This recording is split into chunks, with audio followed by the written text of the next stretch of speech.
Hey, we're doing a book review, and today we're talking about The Soul of a New Machine by Tracy. If you're into retro computing, engineering history, or just want to understand what building computers used to be like, this book is absolutely worth it. Spoiler alert, it's about Data General.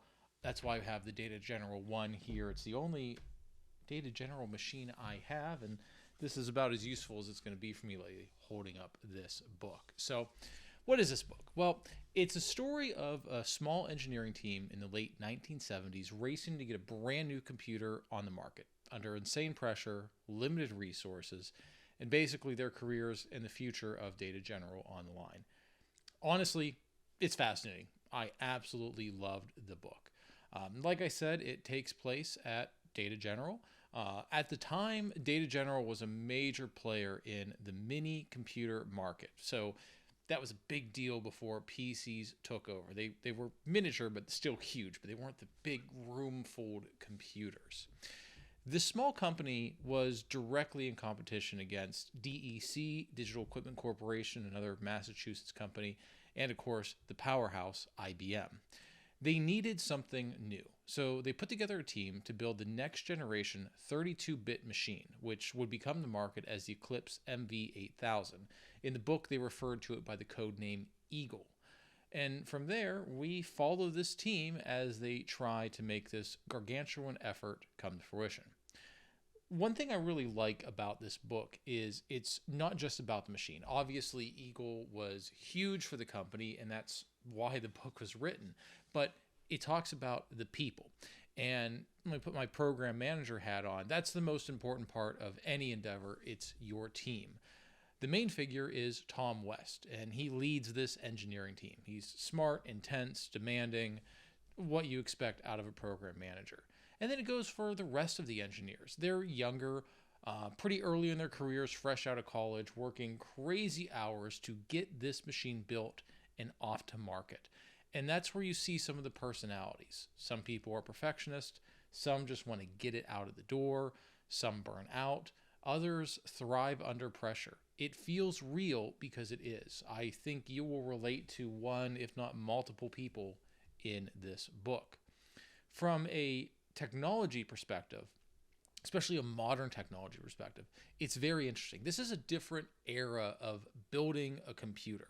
This isn't off the shelf. It's microcode, hand-built hardware, debugging machines with oscilloscopes, sometimes rewiring machines to make them work.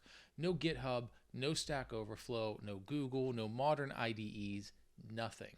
Terminals, paper documentation, and ridiculously smart engineers trying to figure things out. This is when an individual person could know everything about a machine in its purest form. We miss that today because at the time they were incredibly complex machines, don't get me wrong. But the MV8000 Eagle, right, is simple enough, and I use that term lightly. It's not meant to offend the machine, but it's simple enough that a person can understand how it works at the component level. You don't get that today. I know how processors work. I know how RAM works, but it takes an entire team to build a processor. And if you're building a computer, you don't really build it from scratch anymore because computers have matured to a point where things are disposable and they're a commodity. This was the time where individual companies had to build everything from scratch to make it work. The team worked ridiculous hours, the hours that weren't even legal, night, weekends, holidays. The book would joke that if we knew how much they worked, we couldn't afford it.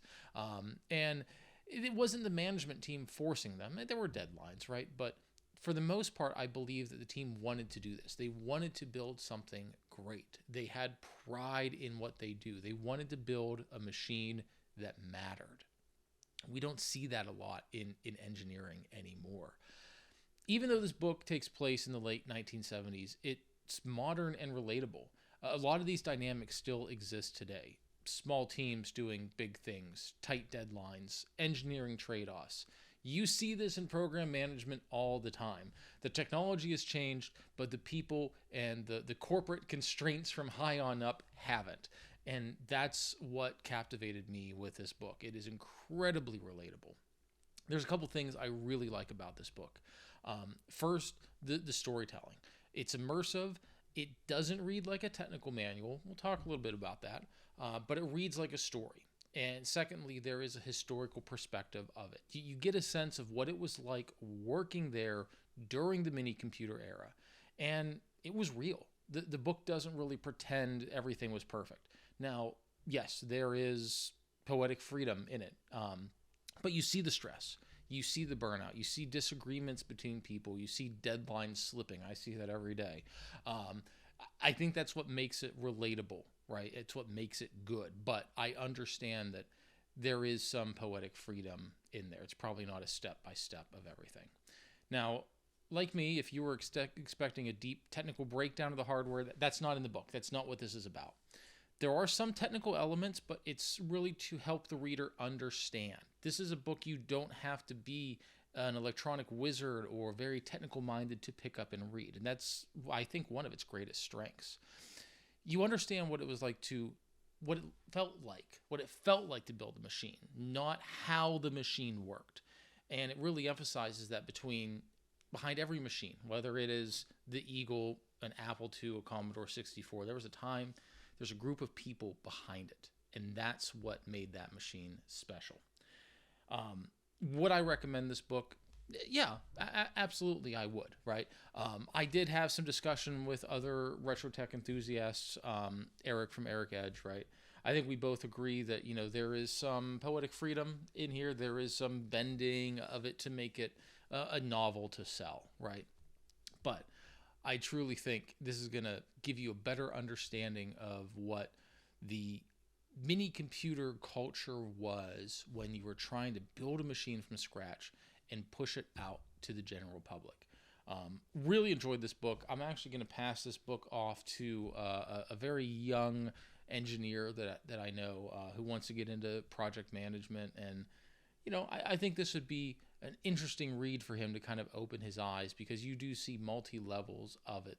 The pressure from corporate, the pressure from the team, and also understanding what your competitors are doing, getting their machines to market as well. There's a lot of other factors in the book. I don't want to spoil it. It's not a secret. It's all history. If you understand Data General's history, you're going to know a lot of this. But I really, really would recommend picking this book up. You can find it on Amazon. I'll have a link in the description below. It's a really, really easy read, and it's something I really enjoyed. And let me know if you enjoyed this. What do you think of book reviews on this channel? I'm reading another technical-ish book right now. I'll probably do another video summarizing some of that for you.